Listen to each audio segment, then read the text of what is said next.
This week on the Second Act Entrepreneur Show, I am so excited to have as my guest Antionette Blake.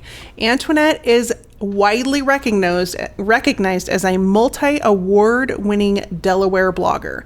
She started blogging long before blogging was a cool thing, and she has gone on to become not only a social media strategist, coach, and educator, but she also speaks professionally, is a podcast host as well, and also has written a book. She is a jam-packed, full-on entrepreneur who is successful in so many different aspects that I can't wait for us to dive into this week's show, where she not only talks about her journey as an entrepreneur and a second act entrepreneur at that, but also what she foresees as the future of marketing your business going forward. So without further ado, let's dive into this week's episode with my special guest, Antionette Blake. Hey there, I'm Elisa Connor, ex-corporate marketer turned entrepreneur. And along the way, I made all the mistakes just so you don't have to. Chances are you have a pretty full career. You've got experience, expertise, and probably a whole lot of education. The problem is people can't find you. This is why each week on the Second Act Entrepreneur Show, we feature expert education, marketing insights, and mindset shifts that are going to help you create a profitable business so you can secure your legacy, ensuring that you thrive not only in your first career, but also your second act. Welcome to the Second Act Entrepreneur Show. One of the things I hear most often from clients and people that before they become clients is, I just don't have time to email. I don't have time to email my list every single week. I don't know what to put in the emails. I stare at my computer and it's just looking at a blank screen. I don't know what to put in the email. I'm not creative. I don't know how to write very well. All of these things can be answered with my brand new resource called 365 Email Prompts. This was created with you in mind. Those people who struggle with what to write, don't know how to show up in the inbox, and really don't know what to say to keep the relationship building going. These were written with you in mind. Every month is a new category, and within every category are 30 to 31 prompts for you to choose from. And there's even checkboxes next to the prompts so you know the ones that you've used. Now, does it mean you have to send an email every single day? Absolutely not. That would be really, really difficult, even for the pros that are in the email marketing world. But what it does give you is the opportunity to jump between months to mix up your email marketing so that you can have a new topic idea, a new way to get in front of your audience, a new way to start a conversation. And because the prompts are created by month, you could take the whole month of January and do that month for the next however many days you decided to send out an email. So if it was once a week, well, you would have 30 weeks worth of emails just with that 1 month. And so this email prompt guide resource could ultimately give you multiple years worth of email topics if you only emailed once a week. Now, if you decided to up it and go twice a week, obviously you would go through those prompts a little bit quicker, but the prompts are there for you to reuse again. So it's limitless what you can do with this email prompt resource. You can find your copy over at elisaconnor.com/email prompts. If you're ready to take charge of your email marketing, stop staring at a blank screen, and finally be consistent with your email marketing, go get yourself a copy. elisaconnor.com/email prompts. And I will see you in the inbox. Hello, and welcome to the show. This is the Second Act Entrepreneur Show, and I am so excited today to welcome Antionette Blake to the show. Hello, Antionette. How are you? Elisa, thank you so very much for inviting me onto your show today. I am so excited you're here. I connected with Antionette on LinkedIn. So if you're not over on the LinkedIn, that's the place to be, my peeps. So Antionette, tell us a little bit about who you are, where you are, and what you do. Well, thank you again, Elisa, so very much. I am Antionette Blake. Most people know me as the DE Diva, aka the Delaware blogger, and I am a social media manager, CEO of A. Blake Enterprises, social media marketing. And I love working with entrepreneurs and solopreneurs and what I like to call side hustlers to not only help them engage on social media with their target market audience, but to do so in what I like to say an H to H manner, heart to heart. Because we know people don't go to social media to be sold to, they go to socialize. So I love working with our second careers, our encore entrepreneurs, because we've done things with newspapers and magazines and radio, but social media can be scary. So I help them navigate social media. I'm also a podcast host, so I'm going to have you on my show and a blogger. And again, I am honored to be sharing today's episode with you. And I am so grateful you're here. I really choose people. I don't just choose anybody who knows about social media and about blogging. I really was attracted to your package. I'm going to call it your package. That's probably inappropriate, but we're going with it. And I think you're going to have a lot of value to offer. But before we dive into kind of the meat of the marketing, as I like to call it, tell us a little bit about your backstory. Like, I know you're a second act entrepreneur. What did you do before you jumped into this social media blogging gig? And how did you tell us a little bit about how you got to where you are? Awesome. Thank you. Well, I actually started teaching. I received my BS degree in elementary education in 1983 from Delaware State College, which is now Delaware State University. Yay. And I taught for a whole year. The money was terrible. I mean, it was absolutely terrible. Listen, I could not even pay rent, get gas, and eat. So I'm originally from New York. So I said, you know what, let me go back to New York and get a summer gig, just, make some money before school started up again. And I was there. Long story short, my aunt helped me get into corporate America. So I actually applied while I was there in the summer and received a job offer from IBM. So I worked for IBM for 32 years. 32 years. So I worked for IBM in various locations in New York, in White Plains and Rye and Westchester and Armonk. But I knew Delaware was my heart. I've always wanted to be in Delaware. So I put in a transfer to come back to Delaware, and there was a location here. So again, fast forward to 2018. Actually, the first layoff came in 2005, but they brought me back as a contractor. And the money was good, we're trying to pay those bills, get the kids through school. But I felt like there was something kind of missing.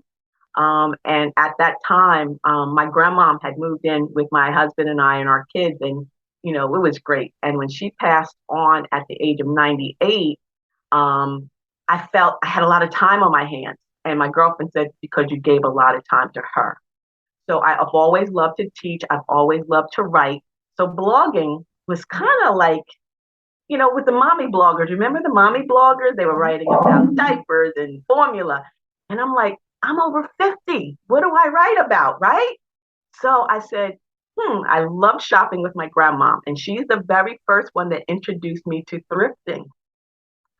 So we used to thrift. And I'm like, I still love doing that. So after she passed, I said, let me start a blog, Fashion and Fun After 50. And it was basically about thrifting. And then I kept blogging. I kept loving it. I started teaching it. Again, we go back to the teaching. So I started teaching others how to blog. And it became a natural progression. So with that second layoff in 2018, I had already been building a foundation, right? I had already been doing things part-time. I had registered the business. I'm like, his friends were like, Antionette, you know so much. You gotta sell yourself. And as women, we kind of don't do that, right? We just naturally give. You want this information, take it. That's not going to cost you. And so I think with God's plan, it was like, okay, we got to get you lined up. So with that second layoff in 2018, I had already had 3 years in the game. I had, 6 years before. And I never looked back. I took the unemployment. I'm like, I got to do this. I got to jump and just keep going. And now at 60, I am like loving this second act. And I love your enthusiasm. And I love that you had such a unique perspective about like how you're going to move forward. And thrifting is huge. Like, I think it's even bigger now. And so what an interesting transition. I always think the transitions from like where people were to where they are now are so impactful, because somebody could be sitting right now in their tech job going, I hate this every single day and I know there's something better. And now we are inspiring them to say, yes, there is, and you can succeed and you can be good at it. So let's talk about blogging, because I'm a big fan of blogging. Some people might say blogging's dead. Like, what would you say to those people? No.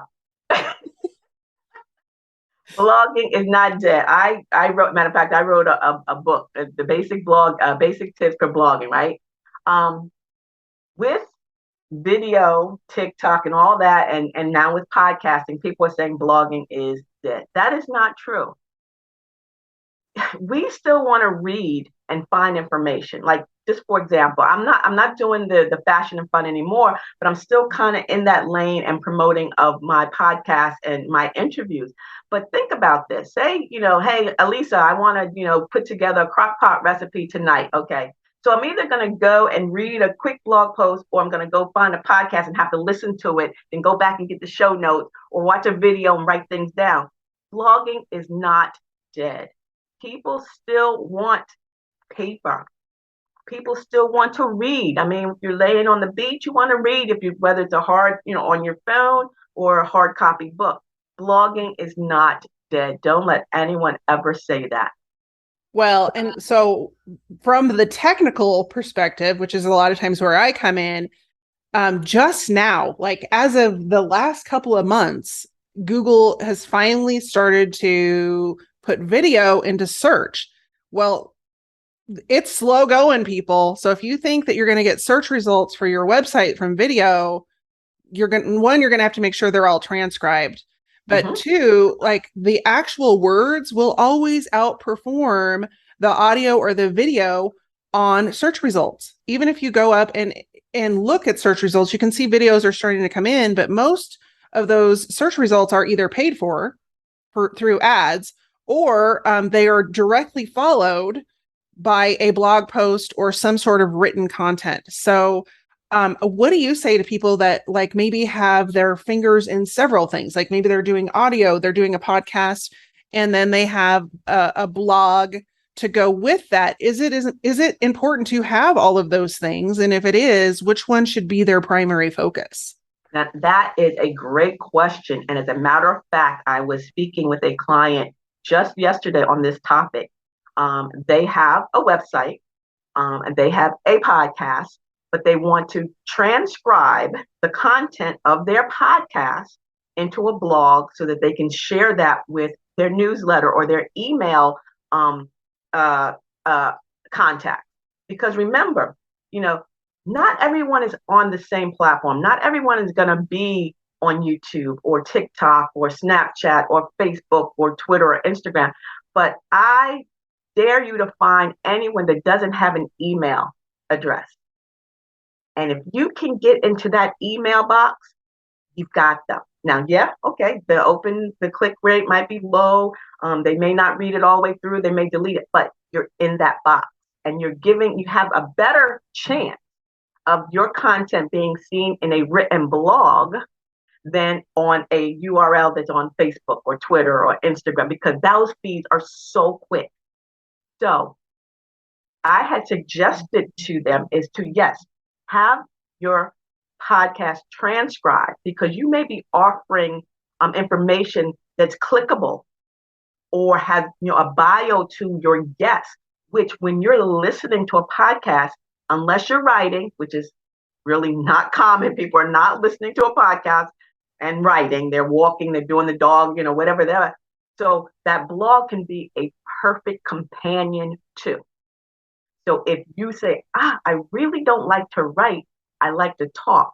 Well, either you transcribe it or have someone transcribe it for you, and give that option, because we're inundated 24/7, 365 with content, but give your audience an option to either read it or listen to it or both. And you can't go wrong. I agree.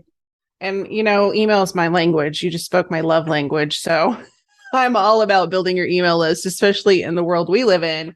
because if you, like you referenced, things move so quickly, not only within the platform, but with which platform is actually happening right now. Mhm. And things can happen if you put so much of your energy into that platform and you're not actually moving people off of that platform. Within that platform, you can be in big trouble really quick. And you've seen it on YouTube, you've seen it on Instagram, where these people create these huge accounts and they build their business on that platform. And then YouTube goes, oh, wait a minute, you're making too much money. We're going to change the rules. And then people are shocked and flabbergasted because they lose all their followers or they shut down their channel or whatever that is. And so I think not only email, but creating some sort of content hub on your Yeah. website is critical. And so I really like that you mentioned that that we need to be focusing on that with our marketing strategy. But also the other thing that from a teacher perspective that I liked that you mentioned is like not everybody learns the same way. So giving them multiple options to watch the video, to read the blog post, to listen to the audio, you have the opportunity to not only get in front of them once, but to ensure that you are meeting them with their learning style. And a lot of times people will absorb things better when you give them multiple opportunities to see it, focus on it, hear it, whatever it is, because if you meet them where they're at, they're going to remember who you are. You are spot on. You hit on two things I want to piggyback on. I always tell people you never, ever, ever, never build your business on a free platform. Facebook, Twitter, Instagram, none of them. Because if they shut down, where does your business go? So you want to own your content, whether it is a website, whether it is a blog, whether it is a podcast, whether it's a brick and mortar, and you use those free platforms to drive people to the website, to the blog, to the brick and mortar. Do not leave. Thank you. You just, yeah. Yay, high five, virtual high five. And again, the second thing you said that I, again, totally agree. People have different learning styles. That's why I talk to, and I'm trying to even, and I see it's slow. It's a slow engine because podcasting is still in its infancy. People think, they hear podcasts all day, every day. But what, 1 million podcasts versus 650 million blogs, right? That's infancy. So in today's world, we have to get to the kids, right? So schools should start having podcasts as part of their curriculum. Because I don't know about you, but I don't like sitting on Zoom all day. That is like the worst, right? It also makes the playing field uneven because look at you. You have a beautiful background. Look at me. I have a cute background, but wonder if I'm in an environment and my background is not cute. It's not nice. I don't want that out there. So if you had that lesson plan, that same lesson plan that you have here, and then the child can listen to it later on in a room, on the bed, on the floor, on the basketball court, you're getting to them in another way, in a way that may be even better for them. So I'm so glad you said those two things because I totally, totally agree. You and I are like, sister souls, like we're so in this together, right? I agree. And the other piece, we have an echo. The other piece, I think that is really important is that we sometimes think as business owners, we put something out there, everybody sees it, but they don't. Like you could put it out 4, 5, 6, 7 times. In fact, I just heard yesterday on a podcast, irony, yes, I listen to podcasts too, that if you don't feel like you're repeating yourself, you're not saying it enough. Because you may think in your own brain, like I've said this so many times that everybody's got to be sick of hearing it by now. But the reality is that like they might hear it every 4th time, every 10th time. People are busy, they're distracted. And just because you keep saying it doesn't mean they keep hearing it every time. And so I think anytime that we give them the opportunity to hear that message again and again, so maybe they listen to the podcast and then maybe they go to the blogs, there's something interesting they wanted to look up. That's twice you've gotten in front of them. And what people don't take into consideration is that every time they have an interaction with you, if it's positive and it's providing value, they're going to start remembering who you are. And the other thing I wanted to kind of springboard off of that you said, that maybe it wasn't even intentional, but there is this fallacy in the world of entrepreneurship that things have to happen really, really fast. And anybody that's been in entrepreneurship for a while, and I know you have, and I have a lot of cohorts that I have, that's not always the case. In fact, more often than not, that's not the case. And just like anything else, for example, if you're building a building, does the building go up in 24 hours? Of course not, because you have to create plans. You have to get people to design what you want to have there. You have to get permits. You have to get the supplies. You have to hire workers. And people don't think like that's the exact same steps you have to take to build a business. And this is one of the steps. And so oftentimes, when we're talking about content, we're talking about social media, and we're talking about jumping on board to promote your business, people try to do all the things. And what advice would you give to people that are just starting out or that maybe are 6 months in and they've realized, hey, I need more customers, but I also know that I need to spend my time wisely with marketing? What would you tell them to focus on? What would you tell them to do on a regular basis? And that's a really good question because, people think an overnight success doesn't take it overnight. It's like 5 to 7 years before you even see anything. When you're ready to make that leap into entrepreneurship, and it's tough. Don't fall into the imposter syndrome. Just because you see someone else doing it great, that's them. That's their gift. Let them, live in their gift. Live in your gift. What are you good at? Are you good at creating a blog post every day, every 2 days, whatever? What is meant for you is meant for you. Now, I'm not saying sit on your backside and do nothing, but you know what's best for you. You know how you need to understand how to balance yourself.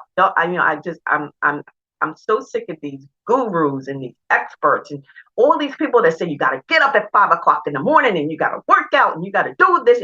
No, that doesn't work for me, especially as an encore entrepreneur. Girl, I used to get up at 5 and 6 in the morning. I don't need to do that. 8:30, I'm rolling out of bed. What? No, no. I know what works for me. Now, if something is not working for me and I need to make an adjustment, I will do that. So if I find, okay, I really don't have a lot of time to write, but I'm watching television for 2 or 3 hours before I go to bed, well, then you got to make that sacrifice, right? Because we know that working a 9 to 5 under someone else who's telling you what time to come in, what time to go home, what time to take lunch, what time you go on vacation, what work you need to be done, and how much they're going to pay you.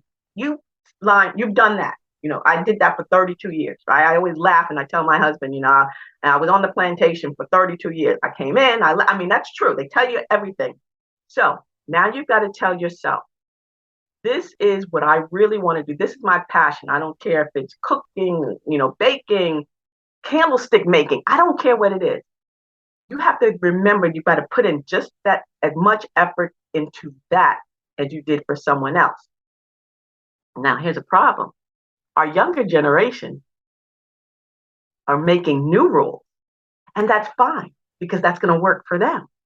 But for us, we have to do things just a little bit different. So don't fall into the traps of trying to be like somebody else, following, hey, no offense to any guru, any expert, any coach, but it has to work for you. When you lay head to pillow, you have to be comfortable because I don't believe that God has put us in this earth to work hard all of our lives, whether it's for someone else or for ourselves, just to simply drop dead or be unhealthy.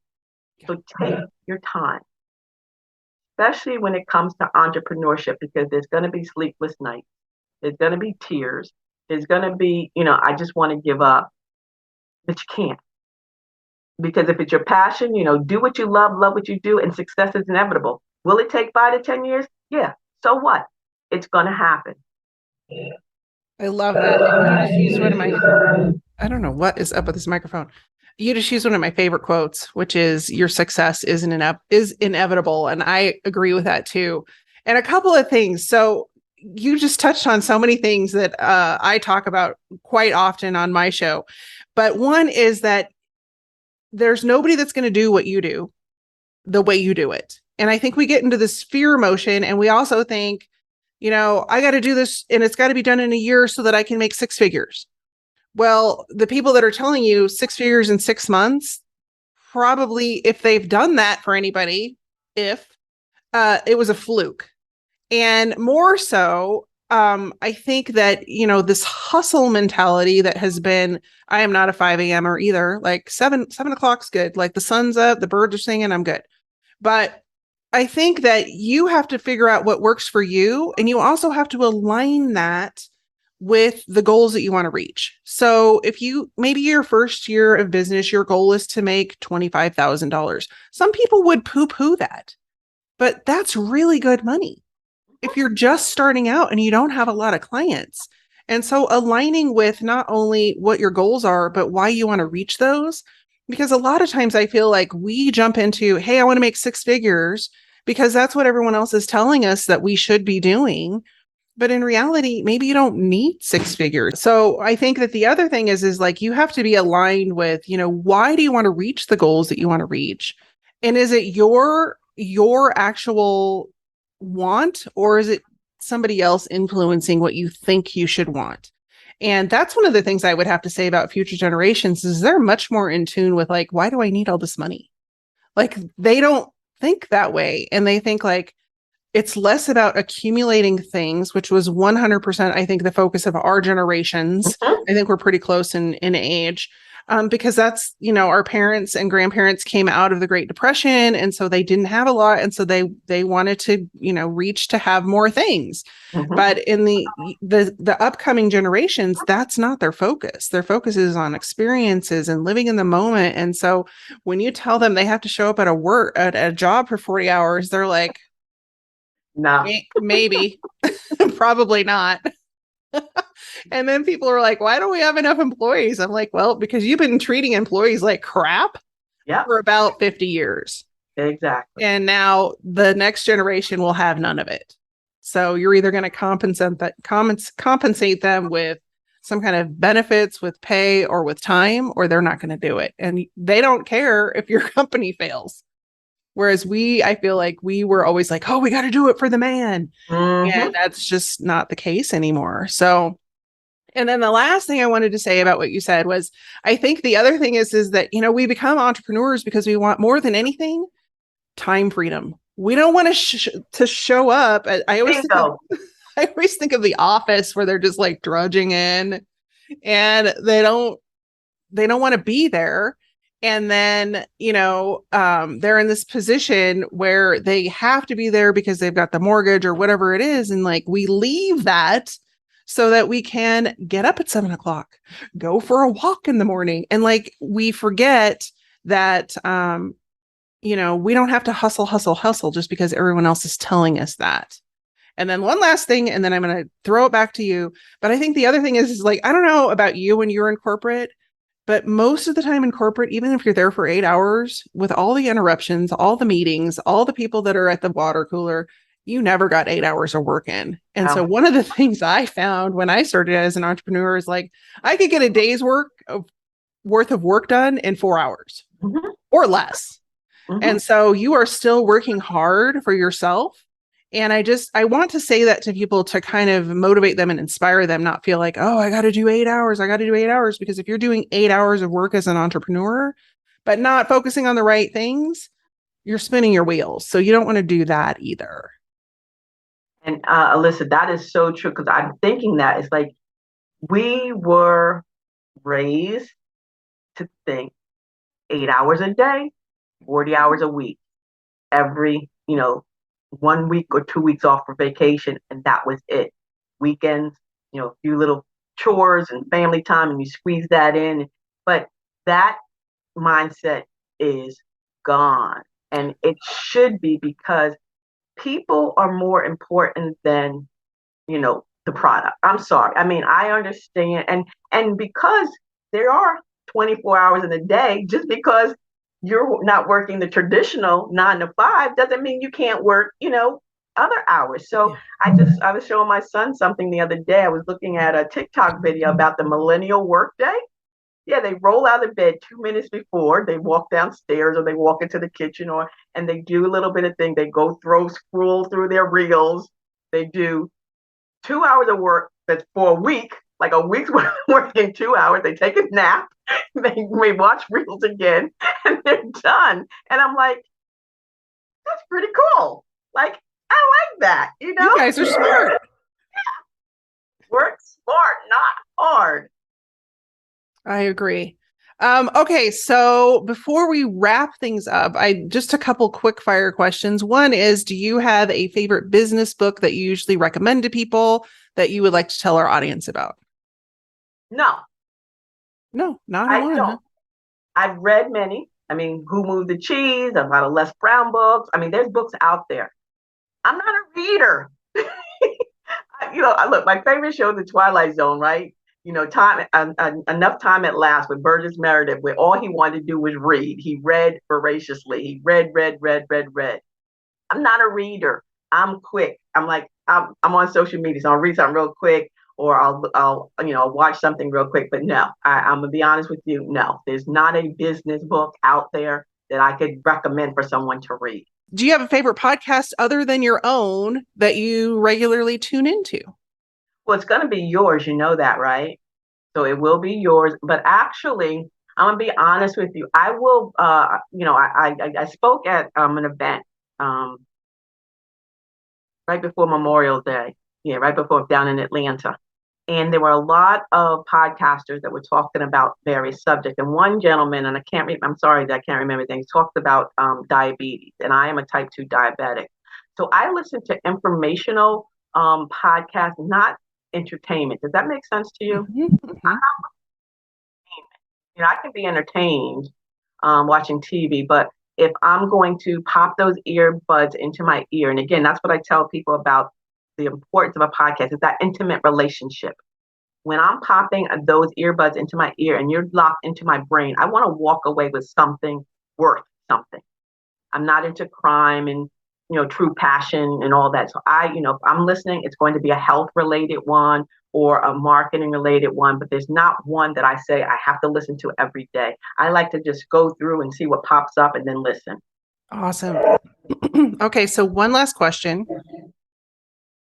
Knowing that you focus on blogging and you also focus on social media, let's look 3 years down the line. Where do you think is going to be the place to show up, either on social media or in blogging or both, for businesses? I think for a business owner, okay, of course it's going to your product or your service is going to determine, because again, you think about the various platforms. If you're if you have a visual product, of course you want to be on Instagram or Pinterest. That's where the visuals are. Influencer marketing, that was a term that was so unique when I started blogging. Now it's like, I think they give you a degree in influencer marketing now, right? 3 years from now, I'm going to still be blogging. I'm probably still going to be podcasting because I love leaving my legacy. So as a business owner, I think that if you decide not to do a blog, you are missing out, because a website is static. It very rarely changes, right? You got the header, you got, where you're located, you got your sales. But when going back to what we first started, the SEO, the search engine optimization, how are people going to find you if they don't know you? And a blog is something that's living. You're adding content consistently if you're doing it correctly. And that is going to show up when people are starting looking for it. If they ask their artificial device, if they Google, if they Yahoo, if they Bing, if they Yelp. So a blog is that you definitely need something that's going to be continuously updated and shared. Use those free platforms to share, but there has to be some activity, and that's not going to change. Not in 3 years. That's not going to change. So I think business owners who do not have a blog should have a blog. And if they don't want to have a blog, then they should have a podcast that they're promoting on a regular basis, because your product is changing. Coke and Pepsi and Nike, they're continually updating. And it's funny, you said something about repetition. I'm pretty sure you and I can hear a jingle from a commercial like 30 years ago, and it will instantly be taken there. That's why you have to continue over and over. You think Pepsi said, oh, we already said that a million times. Who cares? A million more times, a million more times, and a million more times. So now when I think, I'm not even going to do a jingle because I'm not promoting anybody today. But when I think of that jingle, I'm like, that's the store. That's the podcast. That's the blog. So a business owner, to answer your question, is yes, please, business owners, if you do not have a blog, you need to do something that is living, and it's not going to be on a free platform. It's not. This metaverse is, I don't know what's happening. I'm not happy. I'm going to be honest with you. I don't want to take on any more Facebook clients. I really don't. I really, really don't. So please think about getting a blog or a podcast, and so that you can have constant, continuous content. I love that. And there's a couple things that I wanted to pull out just to jump off of that for a little bit. And one is a lot of people don't know that when you put your website up, Google will come and it ranks your website. If you never add anything else on there, like a blog post, Google's not coming back. And so regularly posting content, and I was going to say, is being consistent. Whatever you're going to do, you sign up for a goal once a week, twice a week, 3 times a week, whatever it is, and be consistent. Because just as you said, there's only 1 million podcasts out there, which seems like a lot. But when you're comparing it to 650 million blogs, it's nothing. It's a drop in the bucket. But what I find is people start a podcast, they go and do like 6 episodes, and then they realize this is a lot of work. And then those podcasts are gone. Well, they're still ranking out there because they're still out there because they did those first few episodes. But a good majority of people that have jumped on the podcast bandwagon are not consistent, have not been consistent, and are no longer using that platform. And so those numbers are also skewed. So if you might be thinking, oh, it's too late to get into the podcast game. It is totally not too late. Just like it's not too late to get on YouTube and start a YouTube channel. But again, just like you said, Antionette, make sure that whatever it is you're doing out there in the world, it's going back to the home base, which is your website and your email marketing. So thank you so much for sharing your knowledge today. It's been so great having you on the show. I appreciate having you here. Is there any place in particular that my guests can go to learn more about you? Oh, sure. And again, thank you. Thank you so very much for sharing your platform with me today.